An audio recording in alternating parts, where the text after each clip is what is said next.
So the article that we read is asking the right questions about leadership, and it's by Richard Hackman and Ruth, I believe it's pronounced Wageman. And really this is in response to 5 questions that were prompted by the article in the American Psychologist special issue on leadership from 2007. And so basically what they did was there were these 5 questions, and they were kind of reframing them almost as a response to, you know, the way we talked about those airport books, where it's like, what are the 5 things you need to know to be a great leader? And so the questions came up, and so we wanted to write it in, you know, what are the highlights? These 5 questions are kind of the highlights in how they shape this article. So the question came up, do leaders make a difference? And the question really, they reframed it to be, under what conditions does leadership matter? And what are the environmental purposes that allow a leader to be a leader was really how we read that. So the concept among these questions was really, how do we separate the leadership from a person and really make it about what's the environment, what is the organization like that allows people to be leaders in those moments. And so that was kind of where that came from, you know, under what conditions does leadership matter? What are the traits of a leader? And so that kind of goes back to what are the skill sets that a leader needs? And they rewrote the question to be, how do personal attributes interact with situational properties to shape outcomes? And so the way that we looked at that was, what allowed us in certain times for us as individuals to be the leader in that moment? And that's completely situational. And so we talked about us as a group. If Kim V is great in a reflective moment, then as we're working on this behind the scenes, we're kind of looking to her as our leader and saying, all right, how are we shaping this conversation? And then we come up here, and Michelle may be a great public speaker, and Kim V isn't that great with that. And so now Michelle's kind of taking the lead on that. And so what is the situation that puts the certain attributes of the person to make them the leader in that moment? So the third question that was prompted is, does there exist dimensions or array? Are there good or poor leadership qualitative different phenomenons? Is leadership a thing that allows good and bad? And so we were going back and forth as far as like identifying what is a good leader. And so going back to our previous conversation, good is all subjective. And so what you see is good. And so we brought up examples of President Obama, Hitler, President Trump, and so Nelson Mandela. So all into aspects, depending on who you ask, to some degree they are a good leader. And so what makes them this good leader, right? And so was it their charismatic energy? Was it the goals that they had in place that people were moving forward to follow them?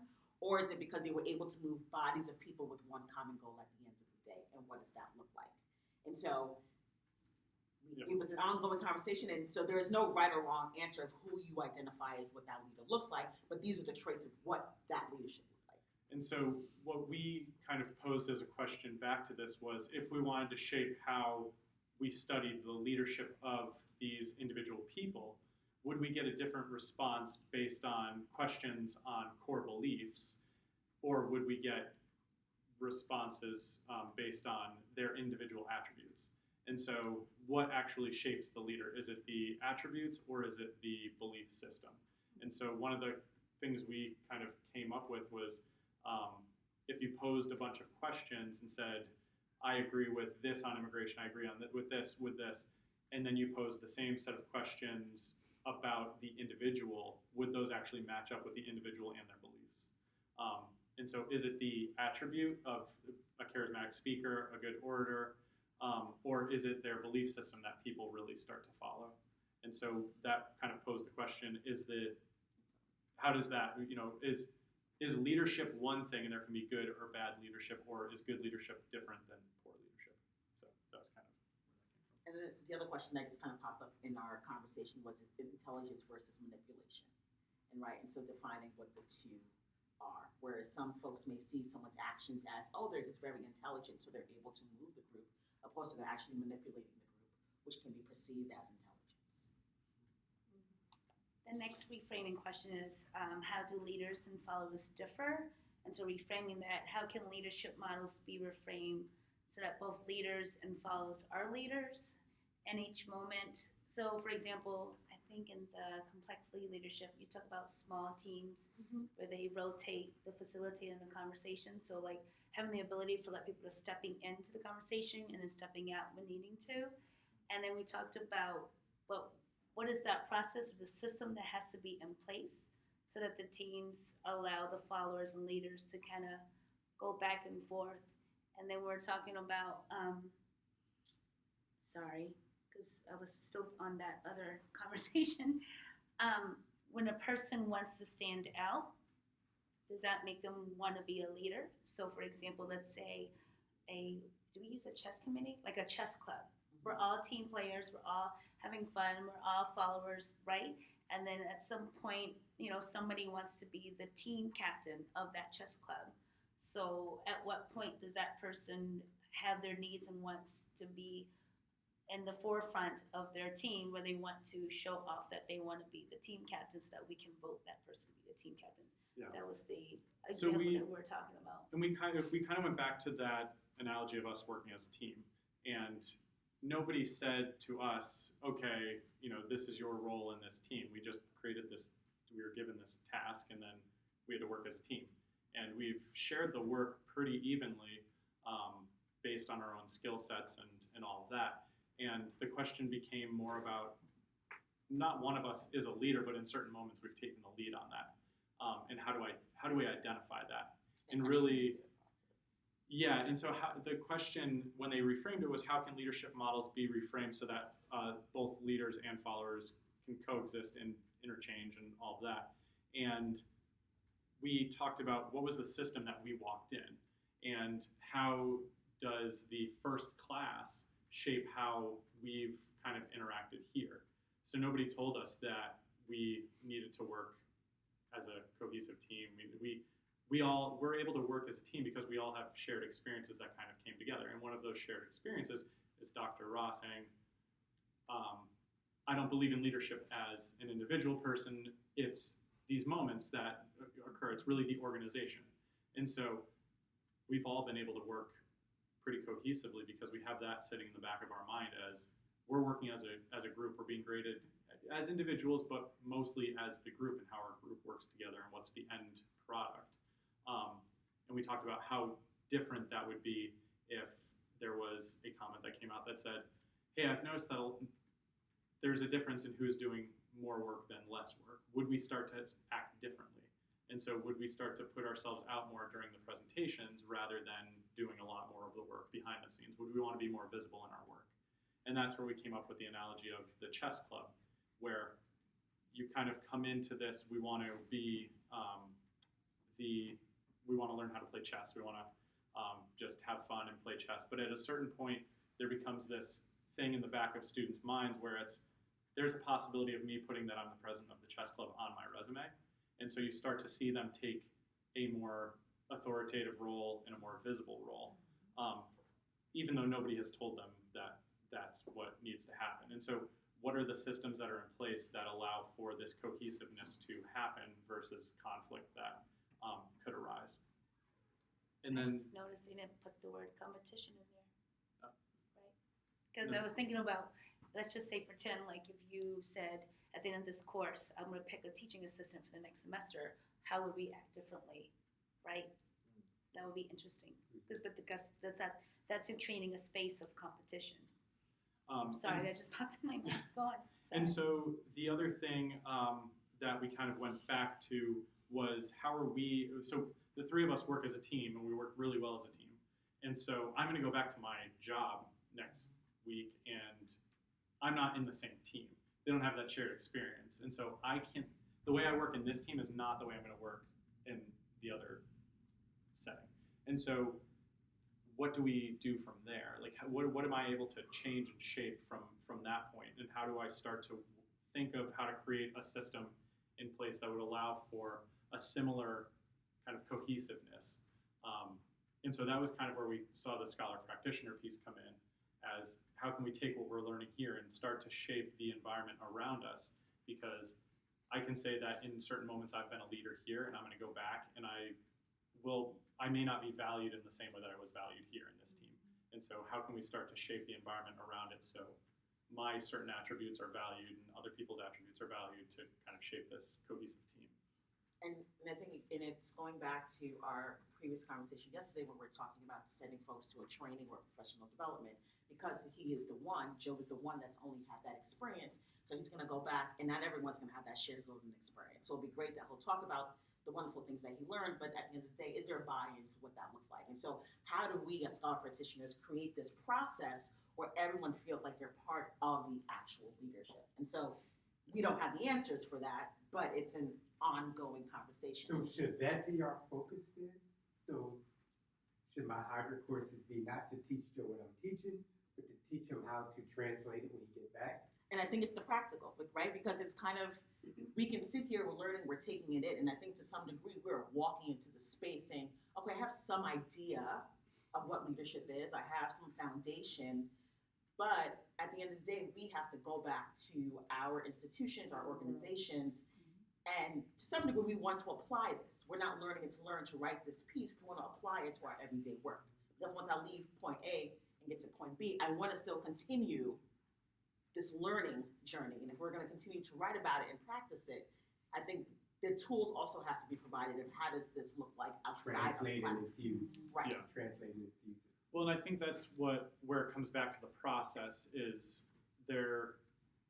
I'm going to be starting back at the beginning of when I go back to my team, and we'll start the process of creating these shared experiences that will help kind of shape the cohesiveness.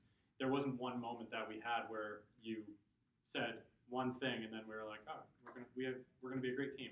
Right. There have been just these little moments, even before we stepped into the classroom, that have been shaped to allow us to work as a team. And I think part of that is also outside of this, where it is just the shared experience we had for the 2 days that we were at residency, and our experiences as educators and people who are coming into this wanting to learn. And that whole shared experience has also shaped our broader view of this. So not just thinking about our class here, but our shared experience of being in this program as a whole and all of that. So when we think about it, we can't just think about the one individual experience, but what has this been building upon to create these moments? Because you're not just gonna hit 1, 2, 3, and then you're a team for the rest of existence. It kind of has to continually grow. So the next one was not what should be taught in leadership courses, but how can leaders be helped to learn? And so I think that goes back to kind of goes back to that. your question. So yeah, what are the 5 things that we need to know to be leaders? That's really not going to be helpful. How can we help leaders grow and learn and start that process and continue that process? And the intentionality behind it, right? Because if we're walking into a space and you're sharing with us that the leadership is collective and it starts even with the administrative assistant all the way up to the vice president, how do I provide those tools where my administrative assistant feels empowered that he or she or they are the leader, right? At the end of the day, no matter what the setting looks like. And so I think it's easier to have those conversations with our colleagues or our peers who we see who are on the same level as us. But I think the conversation looks very different if you have to manage up or manage down. Yeah. So one of the pieces we kind of talked about a lot was this idea of leaders and followers. And I think it kind of works with the other 2 articles pretty well, where, who are the leaders, who are the followers, and are they the same people sometimes? Is it in different moments, someone's a leader and someone's a follower? And we talked about in our team how, at certain points we've been leaders and certain points we've been followers and all that. And we talked about different people that have been considered leaders. And so we talked about President Trump. And so we talked about, is he a leader or is he just the most vocal follower of a certain belief system?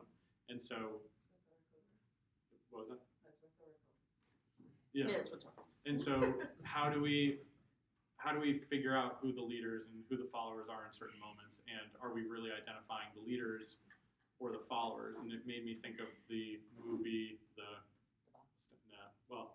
no, that was a different conversation. The most recent Star Wars movie, where there was a certain point where, I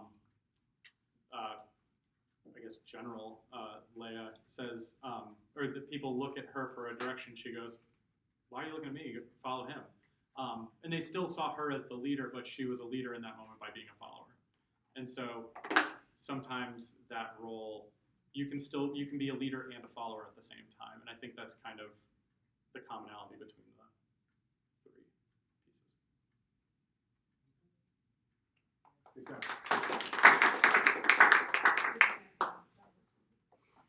Yeah. Any questions? John? So, someone's stomach muscle, right? And I have an interstitial appetite for information. And what's striking me over the past 2 days, and it only just it came to me now, and you're up there when I ask. So, if I just want to be a contributor, do I have to be a leader within the leadership process? It's funny. So I've been toying with, I was quiet this whole time because I was thinking about how we all have different values and beliefs, because during our discussion, he was saying that we had a little debate about if we went back, if Dr. Rashad set up the tone differently, would, for example, instead of grading us as a team, he'd give us individual grades, would we act differently as a team? And I said, I think it comes with your own personal values, because whether I'm graded individually or as a group, for myself, I'll still act the same. I'll still take notes. I'll still listen. I'll still participate, you know? But if someone else, I don't know if they would act differently if all of a sudden it becomes an individual. So, I'm on special ed. I work with a team of teachers, regular ed and special ed. And there are teachers who don't want to be leaders. They just want, and so I guess it comes down to you as a leader as conversations, like knowing their skill sets and know where they're at, and from yesterday's presentation, meeting people where they are. If that person doesn't want to be a leader, I guess I have to decide as a leader, do I help that person to become a leader, whether they want to be or not, or do I just let them stay in their lane? And that's a good question. I don't know. And I think it's what you take out of it. And I look at my students, and so we've collectively as an institution, we've created these leadership models and these weekends and these tracks for these students to become leaders. But then there's also students who are like, you know what, I want to come here, I want to take a class, and you know what, I may want to participate in this activity. And so I think as my role is to help you participate in this activity, but also show you what is available to you. And whether you choose to buy in or not buy in, that is okay. Because right now at that moment, you may say, I'm not ready to be a leader, but I just want to contribute or participate in said activity. And that doesn't make you less than or more than, it's just you are contributing to what is happening. That's what our article basically said, that with shared leadership, it's almost like everybody's going to share in this whole process to lead. You're going to become a leader, and distributive says, no, not everyone has to lead. Yeah, what if I'm happy at the bottom of the boat just rowing? And that's fine. But you're You still know what I mean? contributing to the I'm process. contributing, yeah. But I don't want to be, I'm not looking to be part of Because the it's a leadership process, process. I can't not do a that. person. Well, I think I was thinking about, so I think again, I can tell you in my area it's very different. With my teams, I tell them, like, you have to lead where you are. An example that I give, we have right now a campaign about speak up. When you see near misses or things that could be detrimental or something of that effect. So I have staff, nurses, I have technologists who say, I don't want to lead, that's a leadership role. But if you fail to report something that you saw as an error, that could be your job. Because now you are negligent in what you missed. So I tell them, I say, you don't want to be a leader, but you essentially are, you have to report. So I think it's very interesting because we struggle with this all the time. I'll have staff tell me, no, that's the supervisor's job. But I'm like, if you see it, you have to report it because you're part of the leadership process. It's not their job because it can essentially be your job if you fail to report it, if you fail to contribute in that way. And so I think that becomes a challenge, at least in my space, because when people tell me, no, I don't want to do that, I have to have a very different conversation with them. So let's listen to what you just said, and I think it's one of the issues is how most teams are confused confusing the terms and interchanging. You went from, that's a supervisor's responsibility, I don't want to be in a leadership role, I don't need to be a leader. And remember, you all know from the last 2 days, not all of those are not the same. And so they're confusing someone speaking up, putting them in a leadership position, making them a leader and saying, but I'm not a supervisor. And they're sort of getting all of the terms confused because they automatically assume only the one that has that title or role should be the one to make those decisions of stopping things when they're not, opposed to because I'm part of trying to make this health system right, I have an obligation to stop something if I see it. They look at that obligation as only being held by the executive role. And they're confusing that with leadership. You see what I'm Yeah, saying? and I I hear push you. back tremendously, and I'm like, no, this is a part of the team, this is part of us being a better team, this is part of us, like, I'm like, where you are is just as important as where I sit, because you're capturing things, but in their brain, I have some aggressive staff, they're like, that is a supervisor role, I refuse to report this, I'm like, so, but you see something, But that also sounds like it's personal, right? Because then I think for some it's it's when I cultural. think of people who like point the finger, it's like, well, I'm not the supervisor. I also don't want the buck to stop with me. So if I take on this responsibility to say, oh, I see something, then it's like, oh, now the responsibility and the light is on me. Where it's easier to push it off to someone else. But see, in my area, it's the opposite, because if you don't report it, if you don't acknowledge it, and you're the person to go back and audit, and you were in that room with that patient, it's still on you. It's not about it being on you or not. It's about the team, and that's what trying to get them to understand about the team as a leadership. No matter what title you hold, frontline staff, whatever. But how does, so if it's on me and I report it and then I get in trouble, how does that affect the team? But that's the point. It's not punitive. Right. It's not punitive. So that's the language you have to be careful. Okay. If you report something that's a near miss, and it's not punitive. It's actually, we applaud you because it's a near miss. It's something that could have happened that we prevented. But it's that interpretation in the mind. That's why I think people push back. I don't want to be in that role, because they see it as, if I'm the leader, I take all the heat for the good and the bad. See how they keep adding that on the Right. leader part? They're considering that. Leadership. Right. Right. They're considering both parts. They're considering me reporting as a leader. That Right. doesn't make you a leader, but they're equating my reporting as a leader and confusing that also with leadership. I wonder if they would see that reporting in private as a whistleblower. The same thing. Yeah, I was gonna say, I kind of also took it as like a right or wrong, and they're seeing it as an authority. Like, Correct. I'm critiquing so I know something better than the person who made a mistake. It's interesting. I mean, I we think get it's the culture. it's the Yeah, culture, because yeah. we have anonymous reporting as well too. But just to give you an idea, when I try to say this to my team, I have 100 people that report up through to me. So when I'm telling them, like, you're not a leader, but you have to, if you see something, you have to be able to verbalize that, right? Because you miss it. That's why it's the accountability is there. So I'm just thinking about, how can I take this back? Because this is a big issue in healthcare, because it's not a whistleblowing, it's anonymous, right? But I can't be with 100 people all day, and I have my leaders, but we can't be with all these people. But if they look at it as this is a leader task, and I'm like, no, you are catching the wrong medication if you're with the wrong patient.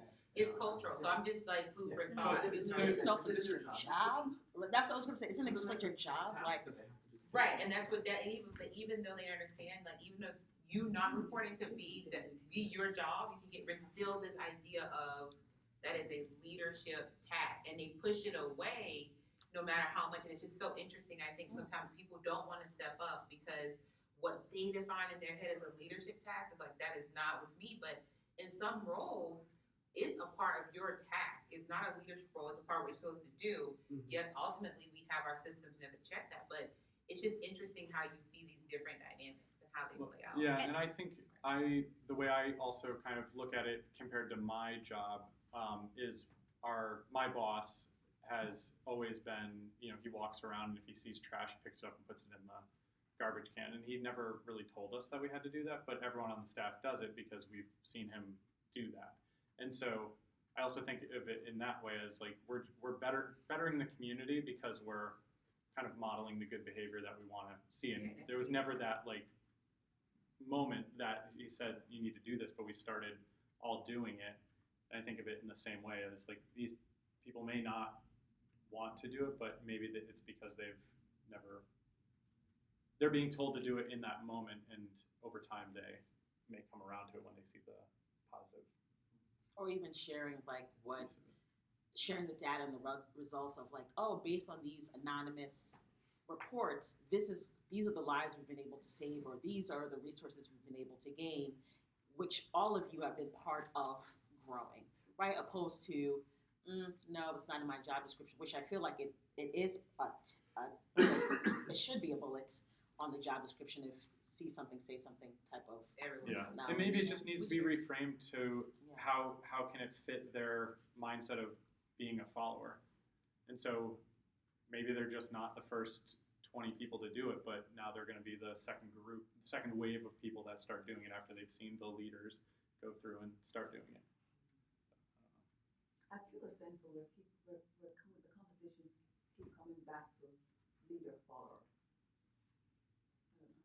I think one thing that I'm starting to Coming back to that all the time. question is like, for what? You know, like this distributed leadership. Are we doing it because employees want to have more of a voice? Are we doing it because we're short-staffed? Are we doing it because it's the fad that we learned about in school last week? What is, we're doing it because it's actually increasing profits? It feels like a lot of things we're doing just because people needed to write papers. Now we have to use Well, and I think it kind of goes back. Yeah, I Like, at don't least, think the organizations are reading papers. Yeah. So- I was going to say, I think at least from our standpoint, I think it's that what are the situations that allow for certain attributes to be valued. I think that's where ours is more of a kind of, I would use the term, I guess, flat organization of the three of us. Yeah. Like, how are we kind of all leaders and followers in that same situation? And I think that's why we had an article, part of our article said yesterday about the vertical development of leadership is like, we don't need more of content. Give us more of skill, but how to. Meaning, we get all of this. Can you guide us through how to modify to our different situations? What would it look like? So we're not here to write the paper by no means, right? But it makes me think Right. about. I'm sorry, you did. No, I thought you but were finished. I'm just sorry. saying that we have a lot of content, we've been exposed to so much leadership, and that's why when I look at distributive leadership, it's like, okay, here comes another one. No wonder the writers have to say, listen, there's still not a right or wrong, but your circumstance, but your situation. That's what we should take away from all of this. And at the end of Yeah. the day, it's all situational, right? And so what may work in Kyla's organization may not necessarily work in Jeff's organization, right? It's all situational and using the best practices that's going to best suit the people that you are working with. A manufacturing company is gonna have a different leadership model than healthcare, than education, than whatever. That's probably why there's so many damn models we gotta read about. I didn't call them crap. I didn't call them crap. No, but it's true. If you think about it, like all these little subtle nuances may come out from different industry. Like in Boston Public Schools, it's a reactive. They use leadership, models of leadership as reactive process. So, for example, we're a hierarchy system. Teacher, principal, directors, or and then superintendent, right? And then that's where they did teacher leadership. But their model of teacher leadership, I don't know what happened. I don't know if it was time, resource support, or maybe the people that are running the teacher leadership program didn't understand leadership. And so then they had the art team, academic response team. That's another distributed where little teams go to different schools to teach you about leadership and things like that. So in BPS, it's interesting. They use leadership, models of leadership as a reactive thing. Like, these schools suck, Yeah. crap, and now let's, put on these leadership models. And now 10 years later, we spent so much money on teacher leaders, they don't even exist anymore. Now it's a choice. Yeah, You can either have teacher leaders or not. Students who graduate smarter than the ones who didn't do that. And to go back to you, I think it's interesting in my field, teachers that speak up saying these children should be referred for special ed because they think they have a disability. Once they refer the child, they don't want to do any of the work that goes with it. So it's interesting how when they like to report it, but when I give them a list of things that go, the responsibilities with your power, now they don't want to do it. So I think that's interesting. The same culture where I see it now that it's a culture thing, maybe it's fear I think in my case, it's probably fear, because then now you're looking at me as a teacher of how I'm teaching this child. But, And so I think to your kind of point when you said, and are the students more like smarter now? And I think about that kind of comes into that. What was the situation? I think from a theoretical lens, it'd be great to say like, oh, the reason we did this is to increase the knowledge of the student population, or make them smarter students, I guess. But it may be about funding. It may be that they're completely reactionary to the situation and their staffing issues. And so I think it depends on kind of what was the overall goal and what was that may be the best way to teach in the amount of resources they have. Yeah. And so they may not be smarter, but it's the best situation, or the best we can do right now. Yeah. So, Are you guys hungry? Yeah. Okay, So we'll end let's it. break 2:15. 2:15, we'll give you back. Thank you. Thank you.